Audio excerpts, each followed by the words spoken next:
Alors ce mot, il est important de l'expliquer. Sunna. Taïb. J'ai une question, il faut que vous répondiez. Est-ce que la sunna, suivre la sunna, est-ce que c'est obligatoire ou est-ce que c'est recommandé? Répondez.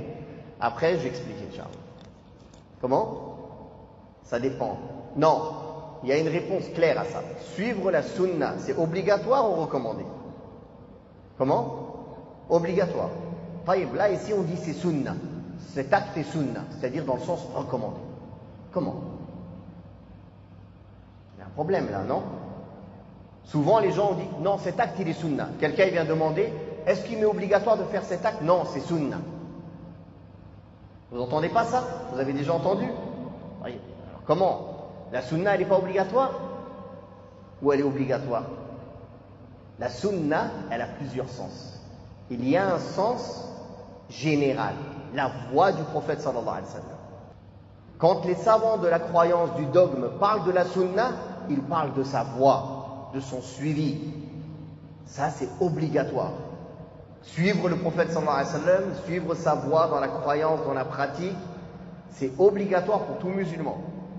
Celui qui rejette la sunna, il n'est pas musulman. Vous avez compris? Par contre, ici, c'est un terme terminologique chez les fuqaha, chez les jurisconsultes seulement.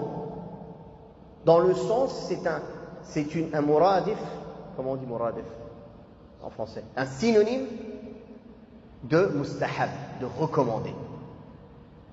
Mais seulement dans la science de la jurisprudence, c'est tout. Quand on sort de la science de la jurisprudence, il n'a plus cette signification-là. Il reprend sa signification générale, la voie du prophète sallallahu alayhi wa sallam. Encore autre chose.